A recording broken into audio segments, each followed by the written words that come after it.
오늘 시장 굉장히 좀 힘들었죠. 코스닥이 전저점을 이탈했어요. 어제도 일단은 800포인트가 위태위태하다 이렇게 말씀을 드렸었는데 오늘 간밤에 미국장이 하락이 나와주고 추가로 10년물 미국 국채 금리가 4.9%를 돌파했어요. 이제 5%를 코앞에 두고 있는데 아마 5% 돌파가 나오면은 시장에서는 약간 좀 발작 버튼이지 않을까, 그게 조금 우려스럽습니다. 그래서 코앞에 두고 있는 상황에서 코스닥은 지수로 본다면 이렇게 전저점을 이탈을 했습니다. 깔끔하게 거의 갭으로 이탈을 했죠. 굉장히 안 좋은 케이스, 이렇게 갭으로 한 번에 저점을 이탈해서 하락이 나오는 케이스는 좀 별로 안 좋죠. 다음 지지라인은 도대체 어디일까 고민을 해본다면은 그나마 볼 수 있는 데가 여기나 뭐 이 정도, 이 정도 가격대. 그럼 가격대로 본다면은 770에서 755 정도 라인이 가격대로 봤을 때는 지지 라인으로 보입니다. 그래서 여기까지는 일단 열려 있다, 그렇게 볼 수가 있고, 오늘도 막판에 이벤트가 하나 나오긴 했거든요. 이슈가 사우디행 관련해서 좀 이따가 어떤 회사들이 가는지 좀 말씀을 드리도록 하고, 그전에는 간단하게 좀 수급적인 거 먼저 체크를 한번 해보도록 할게요. 일단 코스닥은 전저점 이탈을 해서 굉장히 불안한 좀 상황이고, 코스피는 아직은 이탈하진 않았습니다. 하지만 얼마 안 남았어요. 1% 정도도 좀 안 남은 상태인데 2415포인트로 끝났죠. 전저점은 거의 2400이에요. 그래서 이번에는 전저점을 좀 이탈을 할지 그 여부가 아마 조만간 결정이 될 것 같아요. 근데 그나마 다행이라고 해야 되나? 왜냐면은 반도체 쪽이 오늘은 좀 많이 빠졌어요. 근데 삼성전자는 여전히 외국인이 이제 순매수를 하긴 했거든요. 500억 정도? 근데 오늘은 이제 삼성전자 500억을 순매수했음에도 불구하고 오늘 코스피가 외국인 1600억 매도는 좀 확실히 좀 부담 요인입니다. 삼성전자는 570억 순매수를 했죠. 근데 투자자별 매매 동향을 보시면은 코스피 1600억 외국인 매도, 기관은 더 많이 팔았어요. 근데 이것보다 좀 더 부담인 거는 이제 선물인데, 선물이 지금 다 끝나고 나서는 6300억 순매도였어요. 근데 장 막판 전에는 거의 8000억대도 제가 봤거든요. 근데 마지막에 많이 좀 줄이긴 했습니다. 그거는 좀 다행인데, 선물 매도, 외국인 매도가 계속 이어지는 부분은 다시 부담으로 작용이 될 수 있겠다. 그렇게 본다면은 보수적으로 봤을 때 코스피 다시 한 번 더 2400 이탈 여부, 이번 계속 관심있게 다음 주까지도 체크를 해야 될 것 같아요. 일단 미국장은 테슬라 실적 쇼크로 인해서 현재 시간으로도 많이 빠진 상태라서 오늘 밤에도 좀 과연 반발 매수세가 들어올지 이게 조금 중요한 포인트가 될 것 같습니다. 한번 신용 잔고 한번 오랜만에 볼까요? 시장이 계속 하락하고 있는데 신용 잔고는 얼마만큼 줄어들었으며 언제쯤 바닥이 형성이 될지 그 부분 한번 보도록 할게요. 어제자 기준이에요. 아마 오늘 좀 코스닥이 많이 빠졌기 때문에 오늘자까지 만약에 반영을 한다면은 이것보다 더 빠졌을 걸로 예상이 됩니다. 근데 일단 어제자 18일 기준으로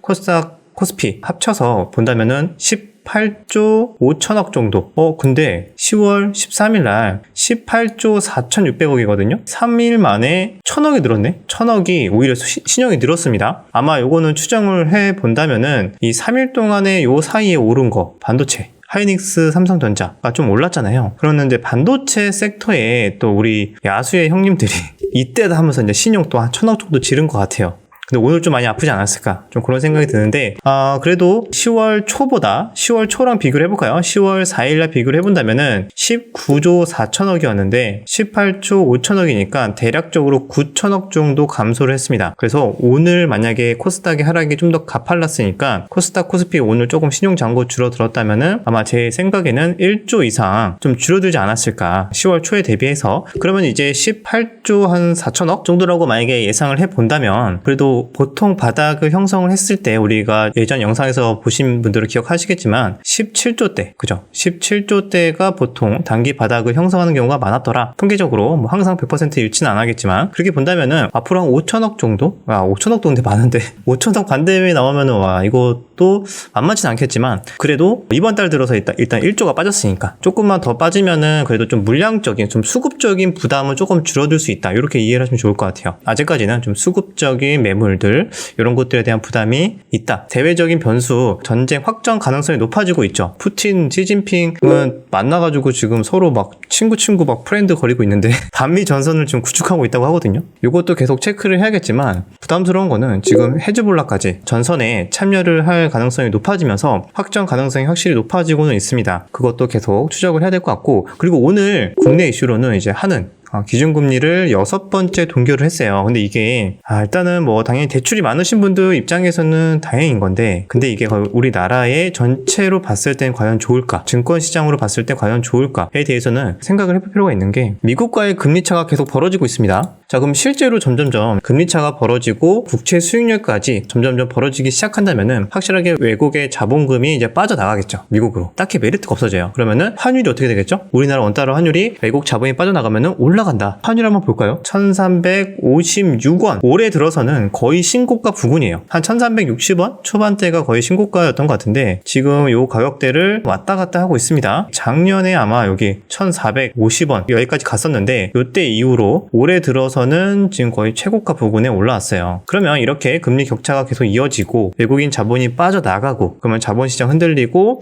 환율 올라가고, 환율 올라가면은 시간차를 두고 수입 물가 올라가고, 그럼 인플레이션 올라가고, 이거를 가만히 두고 볼 수 없으면은 또 하는 입장에서는 나중에 미국이 금리를 빨리 인하하지 않으면은 어쩔 수 없이 따라서 외국 자본의 이탈을 좀 감소시키기 위해서 뒤늦게 또 올릴 수가 있거든요. 그러면 또 국내는 가계부채나 이런 것들에 대한 또 이슈가 더 부각될 수는 있겠지만, 아무튼 이런 환율의 움직임도 계속 관심 있게 봐야 된다는 점. 여러 가지로 상황이 그렇게 좋지는 못해요. 빨리 안정화됐으면 좋겠는데, 일단 지금 당장은 이제 환율도 조금 불안하다, 신고가 갱신할 것 같다, 그거 이제 정리를 해드리고, 오늘 시장은 딱히 진짜 볼 게 많이 없거든요. 신용장고 말씀드렸고 진짜 볼 게 없어요. 다 하락해서, 그 다음에 이번에 금리가 좀 오르니까 예전에 금리 때문에 테마성으로 올랐던 제주은행, 푸른저축은행 이런 종목들이 좀 날뛰었고, 다 지금 주구장창 하락만 하고 있는 상황에서 마지막에 갑자기 뉴스가 나왔거든요. 그러면서 히림, 지금은 시간으로 많이 빼고 있긴 한데 SY 다시 올랐고, 도하엔지니어링, 한미글로벌 이런 애들이 갑자기 15% 막 이렇게 막 급등이 나왔습니다. 과연 이게 연속성이 있을지에 대해서 한번 볼게요. 어떤 뉴스가 나왔느냐. 윤 대통령 오는 21일, 21일이면 내일 모레네. 내일 모레부터 26일 중동 순방, 사우디, 카타르 국빈 방문을 한다. 그러면은 우리가 이거에 대한 이제 일정 모멘텀 때문에 저번 달부터 계속 네옴시티는 이제 관심 있게 보자라고 말씀을 드렸는데, 갑자기 전쟁이 나가지고 중동에 이거 일정 연기되는 거 아니냐라고 생각했잖아요. 근데 연기는 안 됐고 일단은 일정대로 가는 것 같습니다. 21일날 출발하는 거 보면은 한 달 전에 나왔던 내용이랑 좀 날짜가 겹치기 때문에 저 경제사절단도 대거 함께 이동을 하거든요. 그래서 목록을 좀 보여드릴 건데, 보여드리기 전에 이게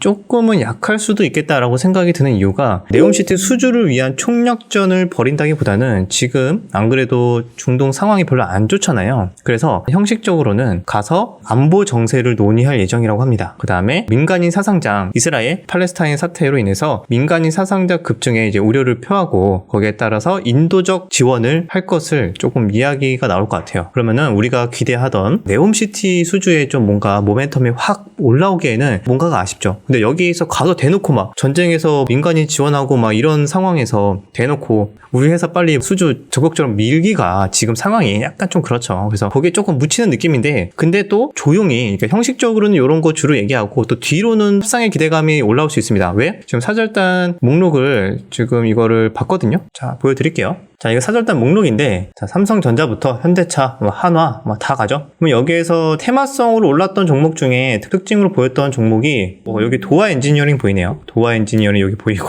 그리고 생각보다 다양한 회사가 많이 가요. 여기 한미글로벌 보인다. 한미글로벌 보이고, S&T 에너지 여기도 가네. 이것도 상장사인데, 컴투스, 게임 회사도, 사우디도 게임에 좀 진심이잖아요. 그래서 게임주도 올라간다. 근데 컴투스 오늘 막 신저가 찍고 난리가 났는데, 아무튼 컴투스는 네옴시티 테마에서 는 엮인 적이 없었기 때문에 별로 관심을 못 받죠. 그리고 성신양회 이런 종목들, 풍산 등등 많이들 참석을 합니다. 또 이 외에도 되게 많아요. 그죠?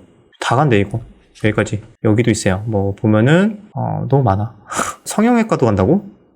여기 성형외과 하나 만드나? K 성형외과 뷰티 하나 만드나 본데, 아무튼 다양한 회사들이 간다. 가볍게 요거는 이렇게 간다고 해가지고 다 오르는 건 아니니까 테마성으로 오르는 종목들이 있을 수 있다. 근데 많이 관심을 가졌던 SY는 보이진 않네요. SY 히림은 보이지 않습니다. 한미글로벌 도하엔지니어링은 보이는데 그 외 종목들은 다 대기업들. 그렇게 정리하시면 좋을 것 같습니다. 자, 그래서 마지막에 올랐지만 연속성이 있을지는 내일 한번 좀 더 차분하게, 무조건 이거는 이제 뭐 시작이 하면서 돌격하는 게 아니라 차분하게 지켜보고 종목별로 TV가 갈릴 것 같아요. 도화 엔지니어링, 한미글로벌도 참석을 하고 SY 히림은 또 참석 안 한다 그러고 뭐 이러니까 정확한 내용인지는 제가 좀 확답은 해드릴 수는 없을 것 같습니다. 또 이제 사절단 저희가 이제 받은 내용으로 말씀을 드리는 거니까 일단 여러분들도 따로 꼼꼼하게 한번 체크를 해보세요. 그리고 시큐레터도 간다고 지금 방금 본 것 같은데 시간으로 오르고 있네요. 어쨌든 따라가기에는 조금 부담스러우니까 시장 상황도 지금 전저점을 이탈할 상황인데 그나마 재료 하나 떴다. 근데 당장 내일 모레고